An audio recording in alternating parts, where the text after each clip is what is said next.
Alright, I'm over here at Ford's.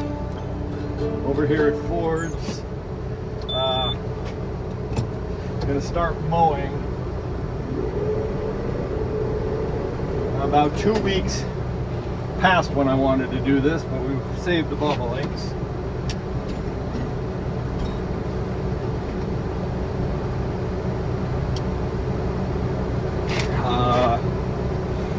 Economy mode.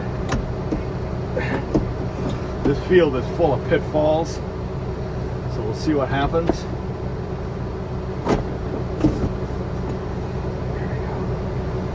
Start it up and get going.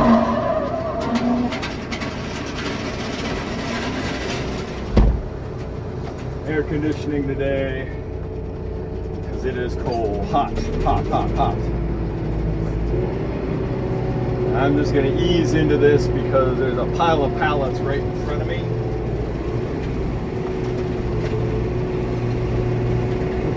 I do not want to hit them. Shit.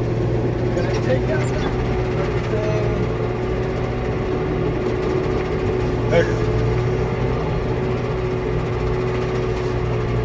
A lot of wild parsnip here, which is fairly toxic.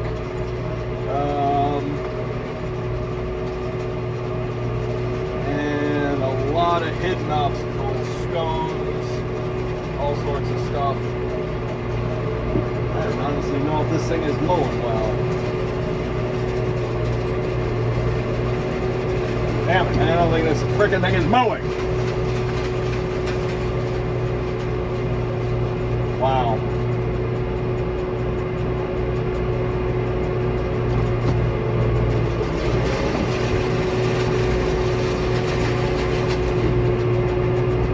Alright, there is a log in front of me that I've got to lift out of the way.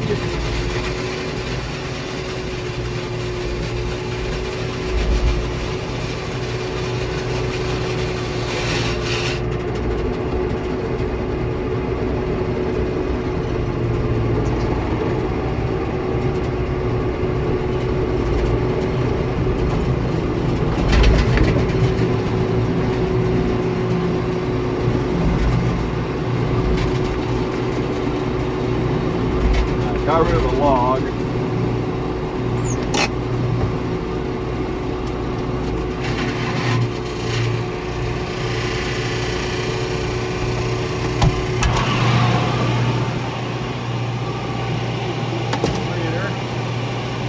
I don't know what the hell's going on.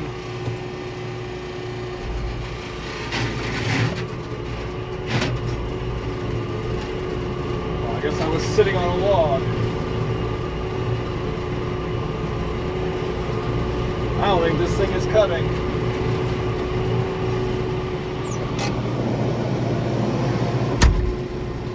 Alright, it is cutting. It's just so thick in here. Alright, I can't film much of this. Not that you want to see much of it. Just because this is a big field. It's about 12 acres. And I gotta focus because I've never cut this field before. So I have no idea what I'm getting myself into. And there are already some pitfalls that I know about. And that's just the ones I know about. So I gotta be, fortunately the landowner marked several big stones and some areas to look out for. So fortunately, I'd have to look for the markers and they're up high. But this is quite an amazing piece of property. Huge meadow. Goes all the way back up there, but this was a former chicken farm, and before that it was a former dairy. A lot of ryegrass in here, but it's starting to go to seed. I'm giving this area on the outside perimeter a wide berth. And I'm also going to see about cutting this marshy section. I thought this was Canadian bluegrass up ahead, but apparently it's some sort of, Kentucky bluegrass, but it's some sort of Canadian blue stem, I think. I've just seen a couple of spots where deer bedded down overnight. Now I'm gonna go in here and just see if I get my feet wet.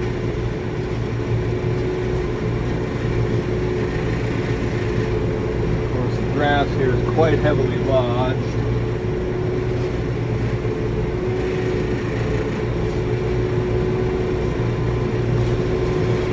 Oh, well, looks pretty good so far.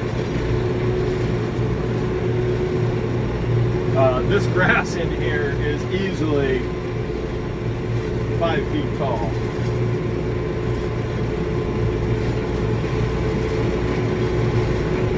If I don't discover anything untoward, I'll be all set. And you can see it out the window.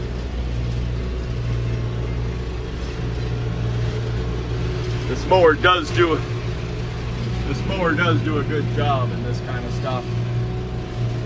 Alright, gotta focus. Alright, I'm mowing a 2-acre parcel at the very end. It's conservation easement land.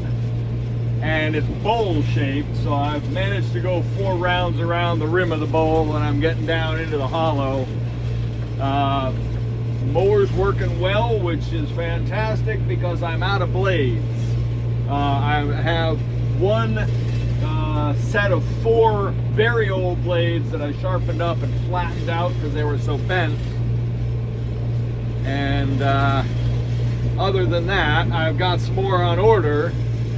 I think one of the problems with the blades is the ones I've been buying are just a little too long, and that's causing them to run against the opposite side of the opposite drum, which is probably why it's all chewed up, but also probably, more than likely, why I'm losing them all.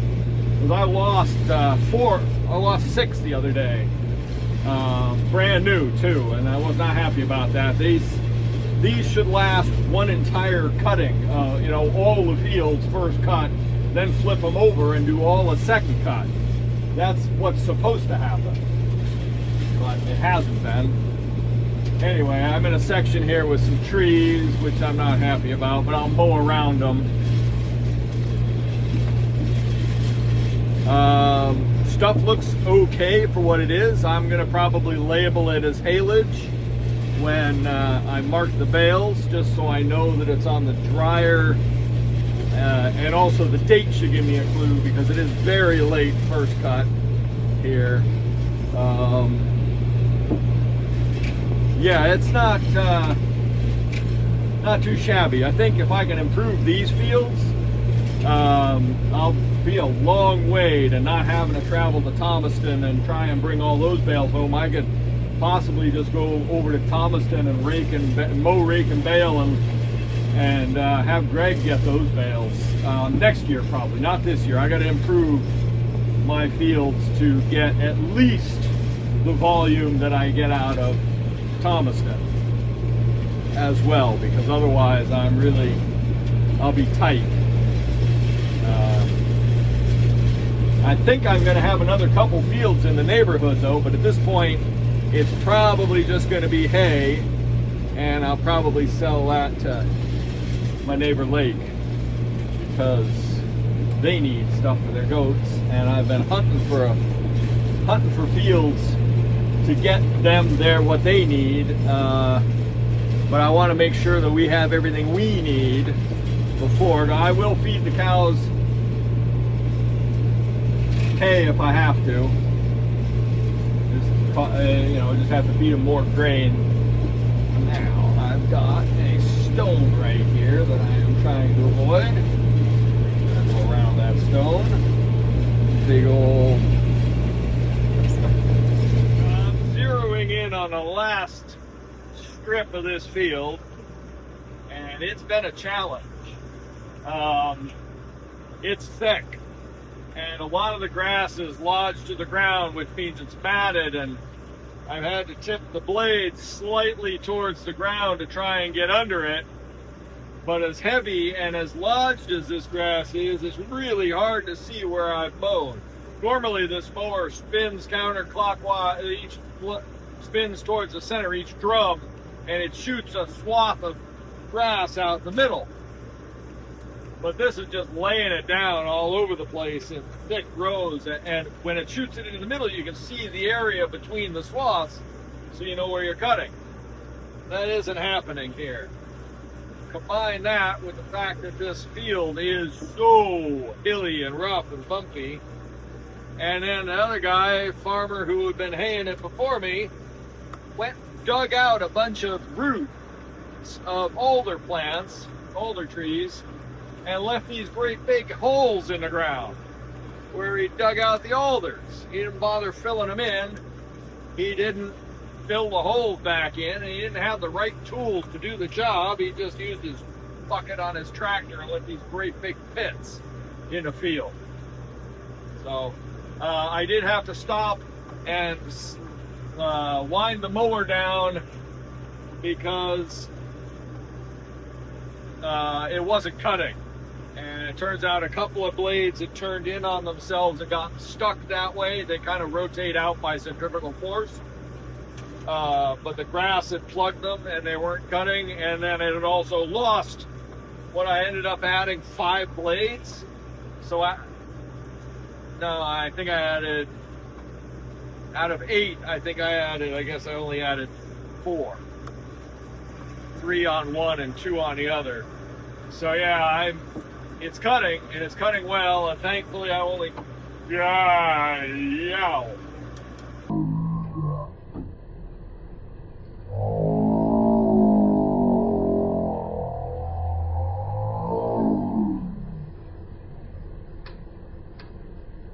bit steep right there. It's cutting, and I'm almost done. I think I've made it with the blades I had, and hopefully those new blades will get here before I have to cut another field. It's a little rough in spots. It'll all balance out in the wash. I'll clean it up better on second cut if there is a second cut.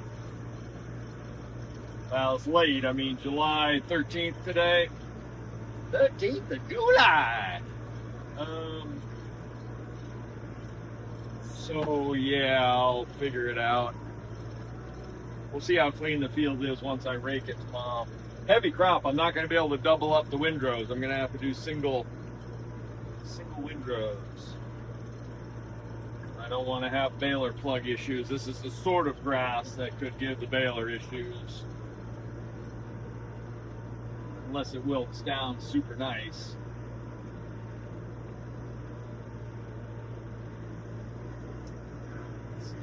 Find a flat spot here to be able to fold the mower back where it needs to go. Really narrow entrance into this field. I'm not happy about that. Alright, I gotta get this mower folded up. Head back to the farm. I am headed out to gather the cows for milking. Allison's making cheese, so I'm going to do the milking tonight. Tomorrow, hopefully, maybe she can help me wrap these bales. The beautiful sunny day has disappeared. Very little blue sky right now, but there was a nice breeze all afternoon, so hopefully the grass I mowed today will wilt down. They're saying we could have a light rainfall tonight, less than ½ an inch. Well, you know, I'll tolerate a ¼ inch tonight. We can shake that off tomorrow when we rake the crop and bale it, but anything more than that's going to be annoying. So hopefully it isn't more than a dusting. Now tomorrow night's when we want the rain. After I get those bales out of there, it can rain all at once. But for now, fingers crossed. I can't be too mad if there is precipitation. I knew it was a possibility. I took the chance. We need the precipitation. But, and I don't think it'll ruin the crop, but not for silage. And because it's so soon after I cut it. But it did wilt down today. So hopefully we're getting to the end of this field. Only 3-4 days left maybe. I did top this section today after I mowed fords. And I'll probably top this section as soon as the cows are past the stone island. Come on, ladies, let's head into the parlor. Milky! They only just finished their afternoon supper break, their tea break. They were all at the trough for a while. I thought they were going to head in and I wouldn't have to come out here. But apparently, they had other ideas. Come on, Nettie Bean. Come on, Nettle. Let's go. Here we go. Come on, ladies. Head into the parlor. This isn't as good an example as the one I just previously pulled out, weeding the raised containers. Bit of grass, but it shows you how deep the roots go. The other roots were as tall as the plant was, and you can see the plant there. And what happens when you have a damaged plant, or cut it or mow it. Let's see, I threw one down here on the ground that I pulled out. Where is it? This grass has been broken at some point and the roots died back because it had been, see these knuckles, these nodes, I forget what they're called, but because they're a healing process, the roots started to give the energy to fix the plant and cut back. But this shows that the longer the solar collector, the deeper the storage unit, right? So the reason your lawns go brown in the summer is because if you keep the grass clipped to 2 inches, the roots are only 2 inches and the ground surface dries out. These containers get watered every other day, and there's also those logs that I put in there to help maintain the moisture in them. Otherwise, container gardens, I mean, look at them, they're thriving. Container gardens usually dry out unless you water them constantly. So anyway, so the moisture is at least getting down. This is another indicator of how well these are working. The moisture is at least getting down 6 inches, because I'm figuring the roots probably broke off when I pulled that. And certainly the other one, the roots are about 8 inches tall. So science in your own backyard.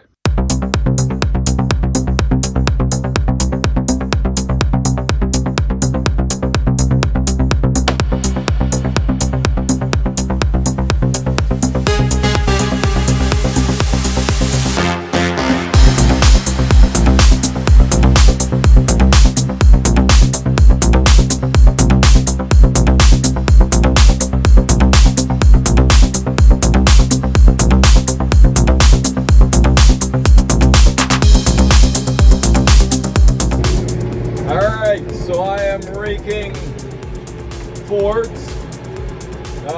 It is a lot grayer today than I was imagining this early. We didn't get any rain last night, which was good. And we're not supposed to get rain till about 5 this afternoon. So I'm hoping, it's about 10:30 right now. I'm hoping to get this field raked in the next hour and get back over here baling. I'm doing the little 2-acre, which is really more like an acre of grass and an acre of woods. I'm doing that little 2-acre field at the end, and oh my God, is it rough. And it's one thing when you're mowing, because you're going a certain speed and you got a certain balance of weight out there on the tractor. With the rake, you feel every little bump and twist, and despite having the rake adjusted well for a flat field, it is not liking. I'm kicking up a lot of soil, which I'm not happy about. Wears out the tines, it's bad for the forage. Lots of reasons not to do it. Anyway, I'm just going around and around trying to get this picked up as best I can. And I'm almost done with this little field, and then I'll get back to digging the big one. The big one's got a little bit of a challenge. It is so thick that I'm not going to double up the windrows because I'm worried that it'll just be too much strain on the baler to try and pull in big, super wide, super heavy windrows that have to be chopped. So I'm a little nervous about that. I am, if I can remember when I start baling, I'm going to up the pressure a little bit, and I'm going to up the size of the bales a little bit. I don't want to get them so heavy that they're difficult to move, but I also don't want to have an extra, you know, if I could shave off having 5 extra bales or 6 extra bales, that's a whole trip I'm cutting down. And so I think the order, and less wrap to use, so I think the order of today is to try and compress the bales a little tighter, get them a little bit bigger, a little more grass in them. Now that's going to be a risk that they get too heavy, because this grass did not have a great chance to wilt down.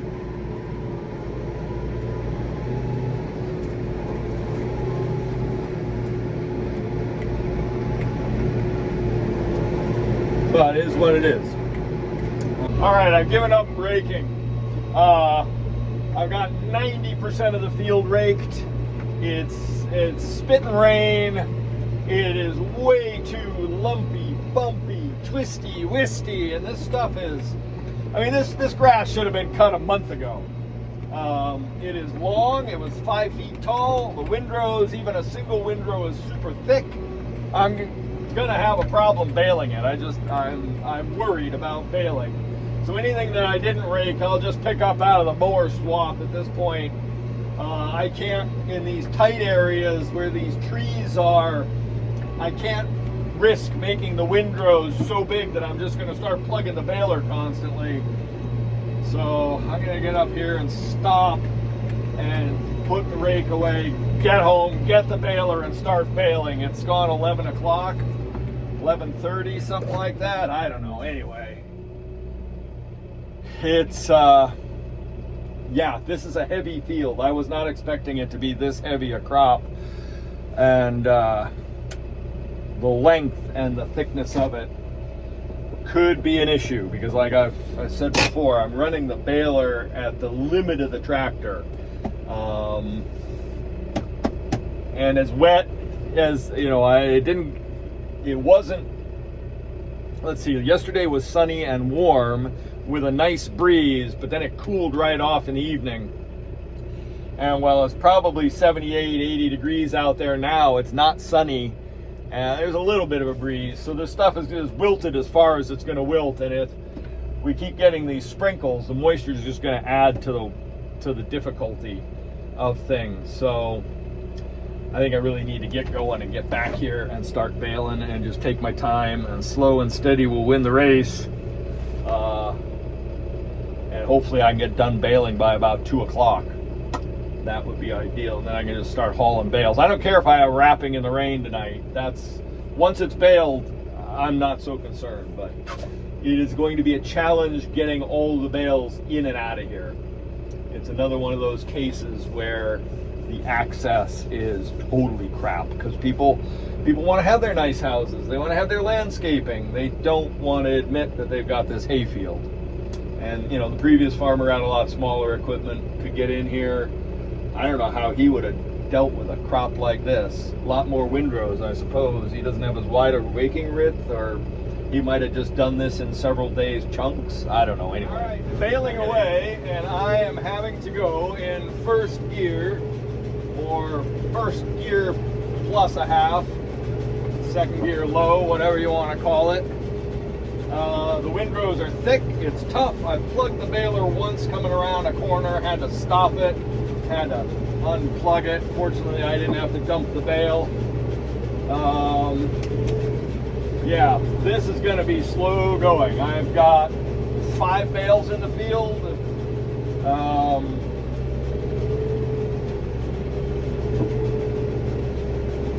Yeah, it's I'm having to watch multiple elements at once to make sure I don't plug the baler. I could drop down to low gear, low 4. I really don't want to, because that means when I have to turn around and do things, that's as high as the gear as I can go in that, and it's like a little bit slower than first gear medium. So I just got to be paying attention to what I'm doing. Plus, climbing the hills is sucking a lot of juice out of the baler. This isn't as steep as that other field, which dried out really fast over there in Schoolhouse. So I had no problem baling those big windrows. Here's a different story. It's not as steep, there's not as much elevation change, but the grass is super thick. And with the knives in, and I don't want to take the knives out because this stuff will be a nightmare packed into a dense bale as long as it is. It's, at least with it chopping, it's going to be easier to feed out. There still is certain kinds of grass which this baler won't cut in its current configuration, so there's that too.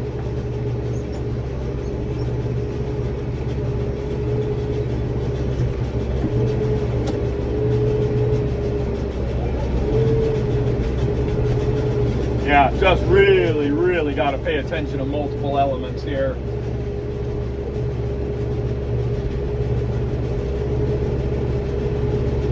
All right, I gotta focus.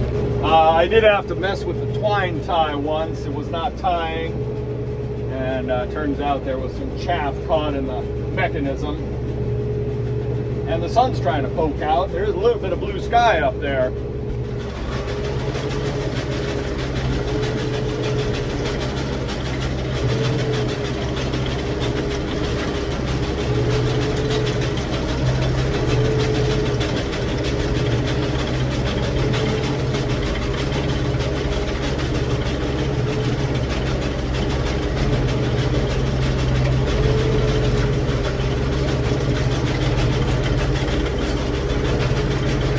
I'm taking a strategy of baling the high and dry side of the field, because not only does it slope down to the valley, but it also tilts that way.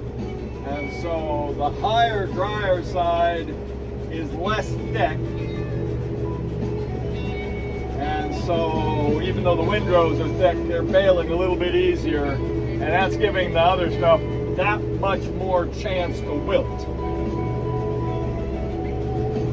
So hopefully that strategy will pay off. The baling's going a little bit easier. I don't know how many bales I've cranked out yet. Let's see. 8 so far. 9 actually, because I reset after I did one. So I'm thinking 20 bales maybe out of this field. It's hard to say. It's really hard to say. Oh, because I've also... Right, I've upped the pressure and I've upped the size. So these are denser, heavier bales packed in. So I have less to try and get out of here. I don't know if that's a smart strategy or not. Fortunately, the ground isn't wet, so I'm not fighting mud or anything, trying to get the bales out of the field. Carnage. I got the baler plugged. Oh man, my plan failed. I got the baler plugged, but good. I couldn't free it. So I've just dumped a pretty tight core. I don't know if I can go on baling now until I clean this out.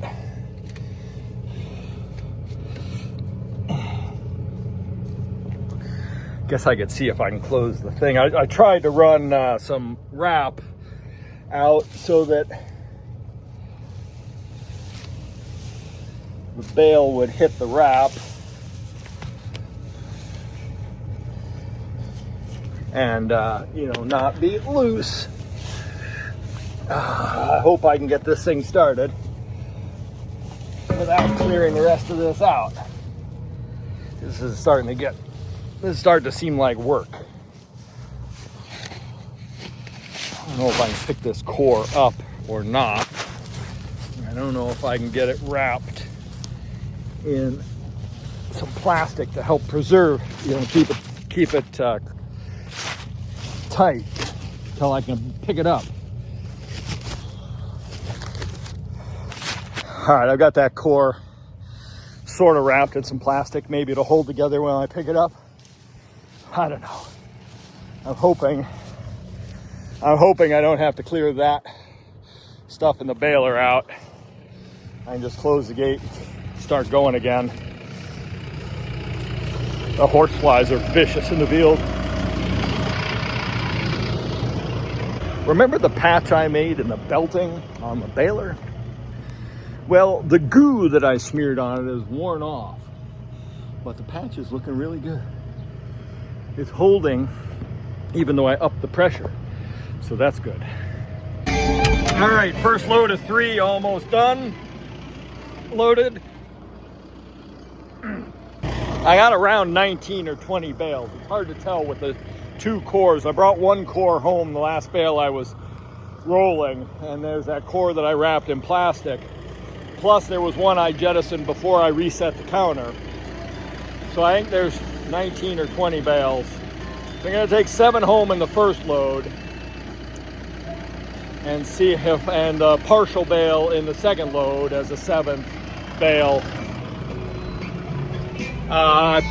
Probably would break it up a little differently if it weren't just around the corner from the farm, so.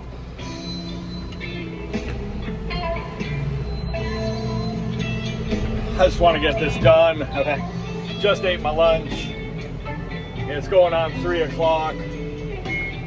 And the rain's going to be coming earlier than expected, but fortunately it's going to start slow and we're not going to get the wind and horrific weather that were predicted. And thankfully it got bright and sunny there for a while, and kind of you could tell a difference in the windrows. They dried out that bit more. Yeah, so anyway, it's going to get damp soon. It's gone 7 o'clock. We're going to start milking. 19 bales wrapped, plus a core that I wrapped to feed out later, and then there's almost this core here. So it would have been probably 25 of my normal size bales if I hadn't increased the diameter by 5 centimeters and compressed them by another couple hundred PSI to pack them. They were much firmer, much heavier bales. So I wouldn't want to go too much larger or too much more dense in silage because the bales would be too heavy. Without rear ballast on the tractor, it kind of bounces along, it gets a little nose heavy. Just back here, because we've got, oh, I guess the camera doesn't do it justice. It is an amber color due to wildfire smoke, but we're also getting this massive storm coming in from Canada that's supposed to pound us. Oh great, right, here's this, the magic shingle.